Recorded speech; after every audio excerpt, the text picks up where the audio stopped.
Tantor Audio, a division of Recorded Books, presents Salleyland, Wildlife Adventures in Swamps, Sandhills, and Forests by Whit Gibbons, narrated by Kessel. Publisher's note: in this audio edition, you will hear references to appendices present in the print and e-book formats of the book. I find solace, inspiration, and exhilaration in nature. Issues there are boiled down to the simplest imperative: survive. Sometimes my existence seems to hang in the balance of challenges, professional and personal, external and internal. What allows me to survive day to day is having nature as my guide. J. Drew Lanham, The Home Place, Memoirs of a Colored Man's Love Affair with Nature. Study nature, love nature, stay close to nature. It will never fail you. Frank Lloyd Wright. Prologue. What does a retired herpetologist do? I knew I had picked the right field assistant for the project when Parker scampered 20 feet up the sweet gum tree to capture a rough green snake while I held the flashlight on it from the stream below.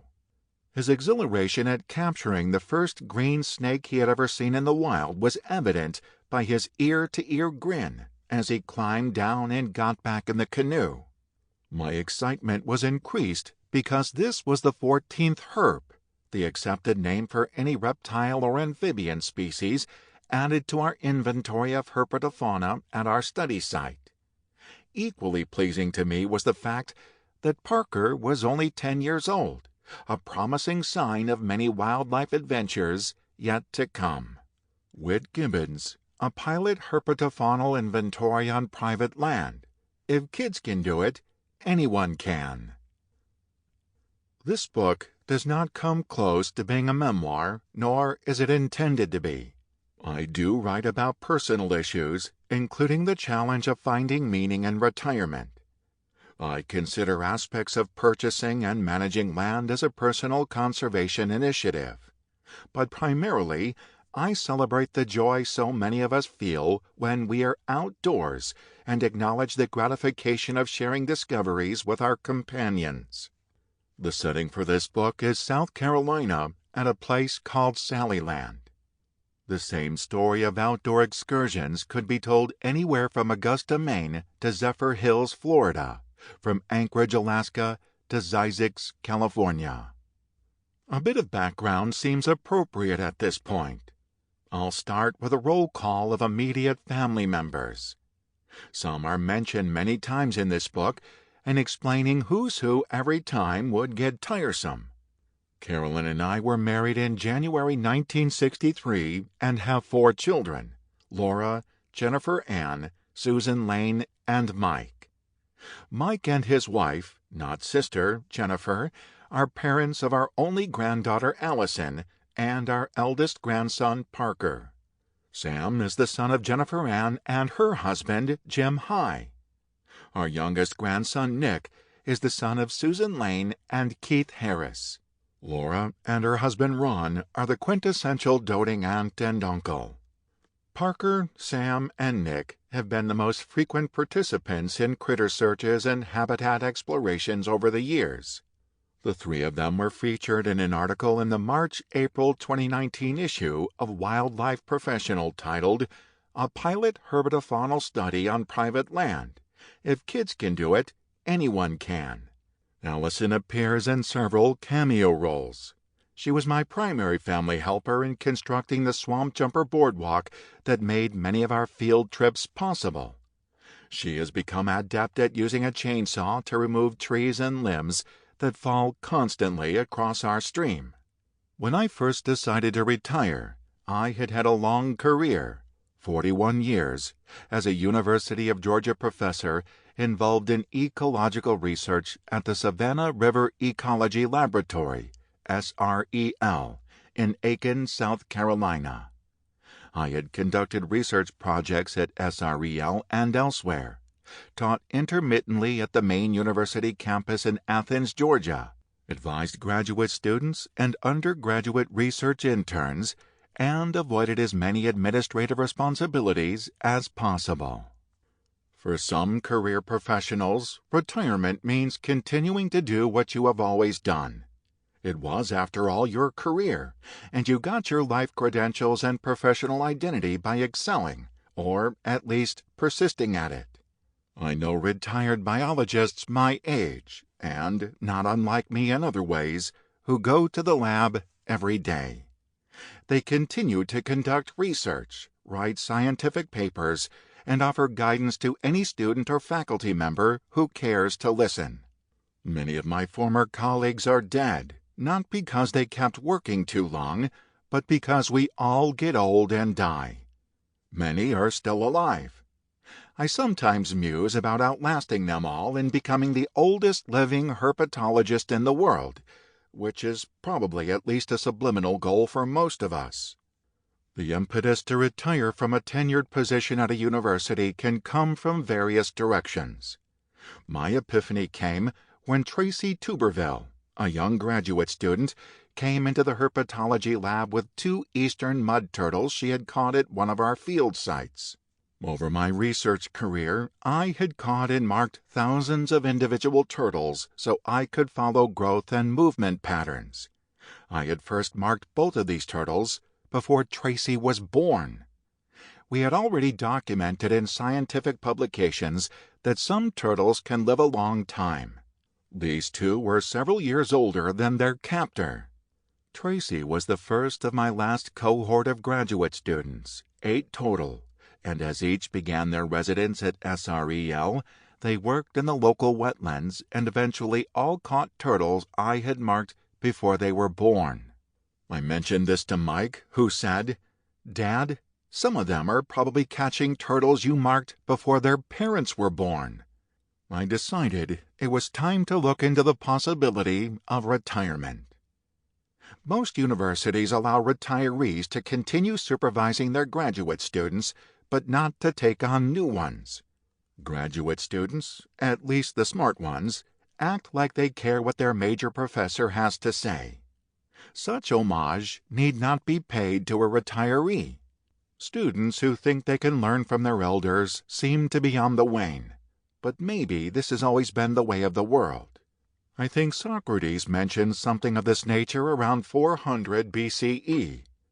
Some academic ecologists stay on the job after retirement, not caring what those around them think. Many universities allow a bit of double-dipping by paying retirees to teach part-time or participate in someone else's research project. Some retirees have government grants still in play that can support them for months or years. I took advantage of such opportunities for a few years after officially retiring, but eventually decided that I needed to really retire and take up a hobby. To some people, retirement means receiving a superannuation pension and doing nothing that resembles their previous employment. My journey began with choices people face with retirement itself. To many, retirement means having the opportunity to engage in hobbies they always enjoyed but never had time for because a paying job kept interrupting them. Some career professionals have reservations about retiring because they have more work to accomplish in order to leave a lasting mark on their field. I looked around to see what former colleagues, friends, and acquaintances had taken on as retirement activities. Golf, woodworking, classic car restoration, gardening, boating, hunting, and fishing were but a few choices. I am not a natural golfer. The only time I have been even a fairly good golfer, never a great one, was in college at the University of Alabama, when my friend Butch Denman played alongside me and told me which club to use and how to hit the ball with it. Butch doesn't follow me around anymore, so spending my money on golf was out of the question. I haven't the patience for woodworking, nor the inclination to garden. My childhood knowledge of what's under the hood of automobiles was so limited it precluded my buying and restoring old muscle cars. My automotive expertise allows me to distinguish a green car from a red one and a '57 Chevy Bel Air from a Corvette.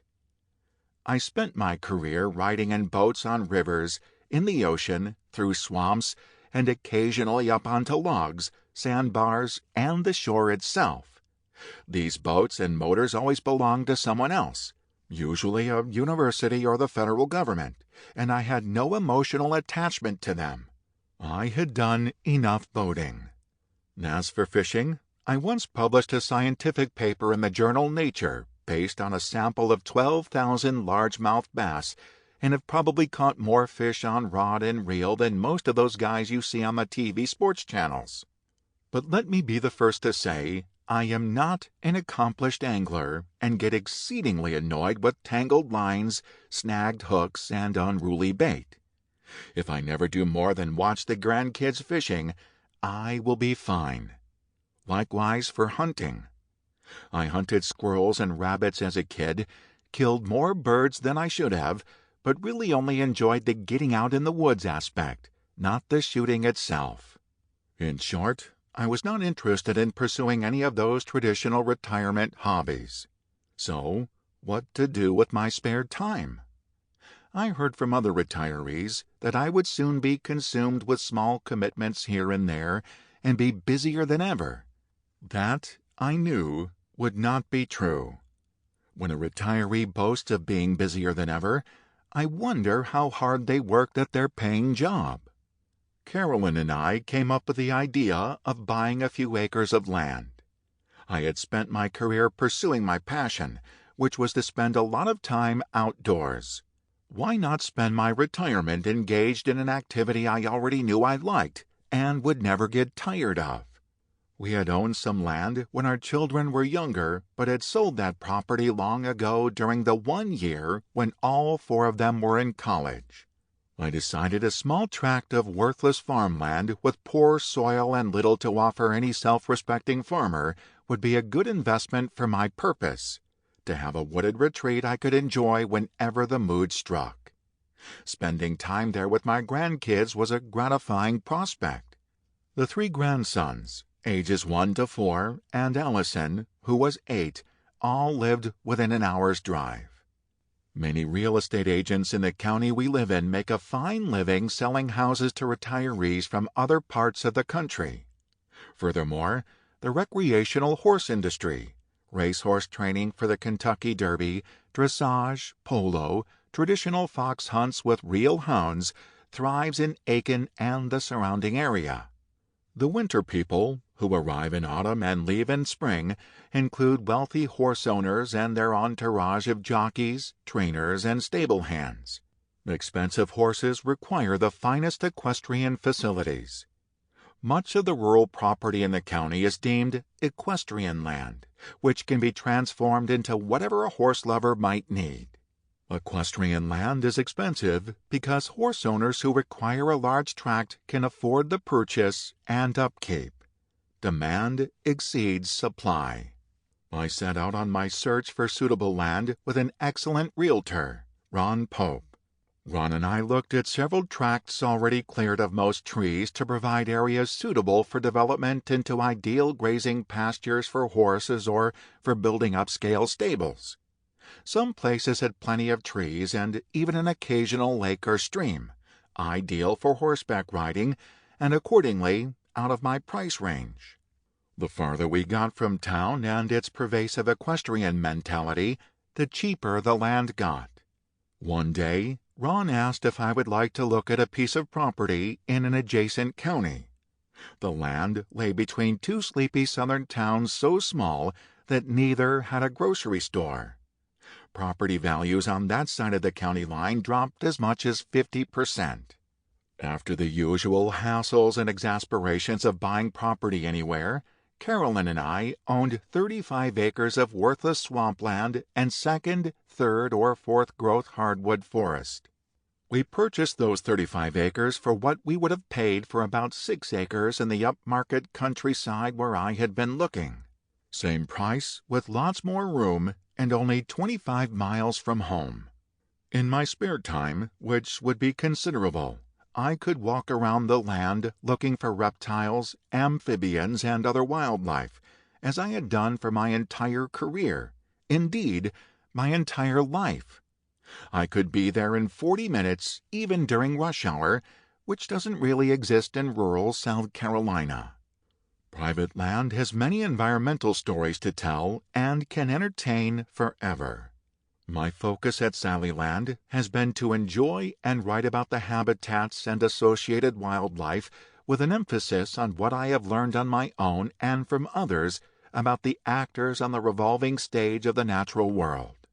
I extol the value of private property, from backyards to larger protected tracts, as environmental sanctuaries for native wildlife. Parks, city, state, or federal, can also serve as outdoor laboratories for uncovering nature's myriad mysteries for personal gratification. In acquiring private land, the responsibilities of land ownership, deed preparations, taxes, road access, must be dealt with. Then, a basic behavioral trait rises to the surface: territoriality. Trespassers, especially hunters of deer and turkey, led me to identify boundaries, post no trespassing signs, and set up fences in the spirit of Robert Frost.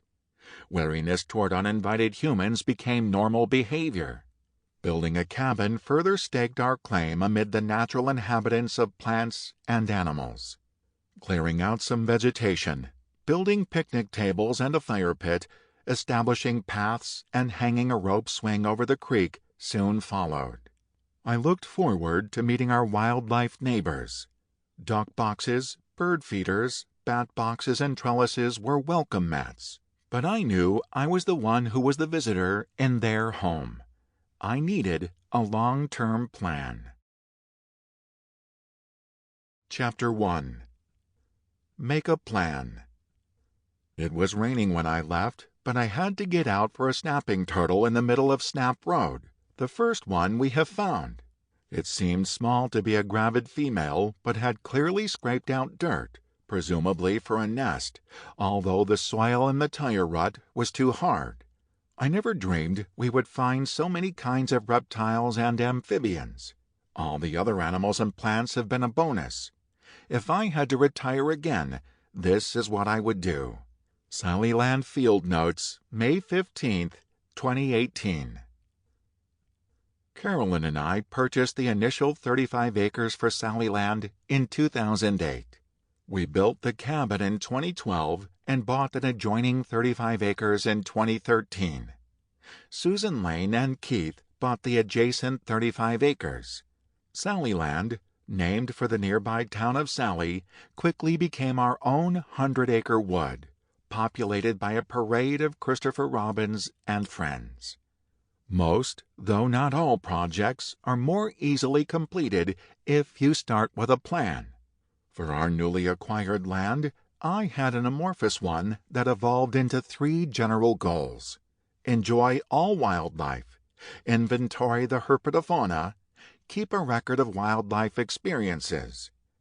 Each had open-ended, shifting objectives, and all revolved around natural habitats and their inhabitants. Not only the obvious plants and animals, but also the hidden biodiversity that can easily go unseen. Examining nature by adjusting the lens I had used during my career as a research ecologist and data-collecting scientist revealed a new frontier, formerly unappreciated. A plot of land with its paradoxical mix of environmental simplicity and complexity. Any homeowner with a yard can experience the same emotions on a smaller scale. Any visitor to a municipal, state, or national park can as well. Goal 1. Enjoy all wildlife. Wildlife can be defined as any living things not managed by humans. As a herpetologist, I had a special interest in targeting reptiles and amphibians, but I knew untold treasures awaited across the wildlife spectrum at Salleyland. I was ready to see what I shared the land with and learn what I could about each inhabitant. That endeavor forms the basis for this book.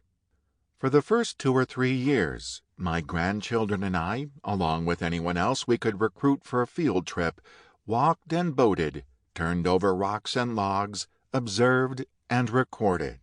We recorded whatever we found of interest. We set a few minnow traps in swamp pools and in the water along the edge of the creek, but hardcore collecting techniques used by professional ecologists were not part of our initial effort. Instead, we used materials that did not need a research grant to purchase. We also used only techniques that would not require constant checking to make sure no animal died in a trap. As a professional, albeit retired herpetologist, I was particularly interested in compiling a list of reptiles and amphibians documented from the site. See Appendix 1, which can be found in the print and ebook versions of this book. A second goal was to augment the herpetofaunal list with inventories of other vertebrate groups, mammals, birds, and fishes, as well as vascular plants and mushrooms. Aquatic, terrestrial, and aerial invertebrates such as clams, millipedes, spiders, dragonflies, and butterflies were included in the mix. See Appendix 2, which can be found in the print and ebook versions of this book. I also wanted to provide an overview of the geology and archaeology history of the site. So far, the plan has been successful, and one shifting goal after another has been reached. Philatelists collect stamps, numismatists collect coins, and some ecologists collect lists of species. Birdwatchers live for their next lifer, and the same has become true for some herpetologists. J.D. Wilson, one of my former graduate students and an outstanding naturalist, once drove from Aiken, South Carolina to Orlando, Florida, to see his first masked duck, a Mexican species that had been reported by birdwatchers to have landed on a lake in Florida.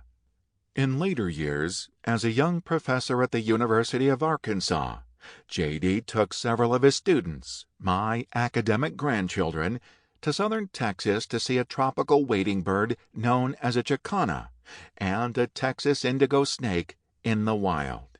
Finding both on the first day, they turned around and drove to northern Minnesota to see an ivory gull, great gray owl, and gerfalcon. I can't compete with such a record. I took one of my longest trips in search of reptiles when Mike turned 16.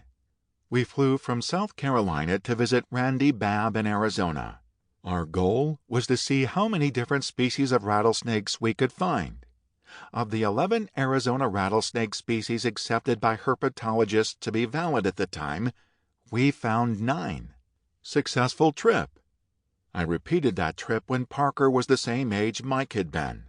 We didn't catch as many kinds of rattlesnakes, but we did find a Gila monster in the wild, an awesome lizard that had eluded us years before. Another successful trip. The urge to make lists, from to-do lists to grocery lists to the book of lists, is arguably an innate, ingrained human trait. Nonetheless, taxonomic list makers are viewed with disdain by many scientists who consider such activities a waste of time, contributing nothing to the advancement of science. I categorically disagree. To seek and find simply for the sake of saying you've seen what you seek is natural and normal human behavior. The evolutionary bedrock for such behavior is obvious. The more we know about wildlife and our natural surroundings, the greater opportunity we have of discovering something of value or avoiding a threat. Learning what plants and animals are around us indisputably falls within the realm of science. I set out to document the biodiversity within a prescribed area, and along the way, I got others involved in exploring nature's secrets and discovering the mundane and the extraordinary. Goal 2. Inventory the herpetofauna.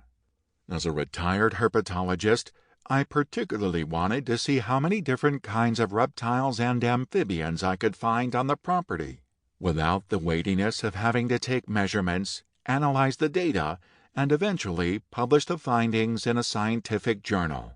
I had published literally hundreds of scientific articles, figuratively enough to last a lifetime. Retirement was recess. I could find a snake, turtle, or salamander and simply enjoy having done so without further ado, beyond, perhaps, a photograph and a field note. The experience was enhanced for me if someone else got to see my discovery too. Once I realized I had a wide variety of native reptile and amphibian neighbors at Salleyland, a tangible objective became to keep a list of as many species of herpetofauna, reptiles and amphibians, as we could find. Documenting the distribution and abundance of reptiles and amphibians on a parcel of land seems to me like normal behavior. Having spent a good part of my 50-year career conducting herpetofaunal surveys to develop species inventories for national parks, federal wildlife reserves, and U.S. defense facilities, land areas totaling hundreds of square miles, I was confident I could compile a basic list of species on only a few acres. I set up weekly, monthly, and yearly objectives. The need to document species on the land bordered on an obsession for me and a few other participants. With each new batch of discoveries, we changed the goal. Find 20 species, then 30, then 40. When the total reached 50, I knew developing herpetofaunal inventories at Salleyland could last me a lifetime. I decided to implement search efforts to discover as many different reptiles and amphibians as possible, while pursuing the plan of finding other wildlife on the land and learning about them as well. Our small tract of land had many more reptiles and amphibians than I expected. At another site 3 decades earlier, with the help of dozens of students and other colleagues, I had conducted a survey documenting 100 reptile and amphibian species, about 2/3 of the total in the state. The area surveyed was a protected defense facility, the Department of Energy's Savannah River site, of 250,000 acres, more than 2,500 times as large as my tract, only 30 miles away. Having only those facts, an absurd mathematical calculation might be that my land should have no more than a single species. Anyone who has seen turtles basking on a log in a 5-acre pond alongside a tree with a lizard on it while a bullfrog is booming along shore would know the relationship between land area and species numbers is not linear. You must incorporate ecology, and hence biology, into the equation. Ecology is more complex than math, chemistry, or physics because the variables are virtually unending. People should say, it's not ecology, instead of, it's not rocket science. Ecology, a subset of biology, has way more variables than any rocket launch. My questions at Salleyland became, how many of the 100 species found on a much larger land area only a few miles away would I find on my land? And what were they doing there? Goal 3. Keep a record. Shortly after we had built the cabin with a porch overlooking our Blackwater stream, writing the story of Salleyland became tractable and enjoyable. No internet, limited cell service, no interruptions by visitors other than wildlife. The story was all around me and could be written without distraction. I based much of this book on dated field notes recounting observations or happenings when each new species or previously unreported natural phenomenon was discovered. The notes give in-depth information based on the scientific literature, discussions with experts, professional and amateur, and personal observation of the ecology of selected species or groups of organisms. I encouraged visitors to record their experiences at Salleyland in a guest log. These accounts reveal how they felt upon encountering the array of inhabitants on the land. Some encounters were expected, most came as a surprise. These visitors, like most people who experience nature's marvels firsthand, were captivated. I set out to complete an inventory of the reptiles, amphibians, and other wildlife, which includes all animals, plants, and fungi on the land. An equally important objective was to teach anyone interested in accompanying me in the woods, stream, swamp, and fields of Salleyland. As it turns out, I have learned far more about wildlife and ecology from our 400-plus visitors than I have taught them. In Salleyland, Sample complete. Ready to continue?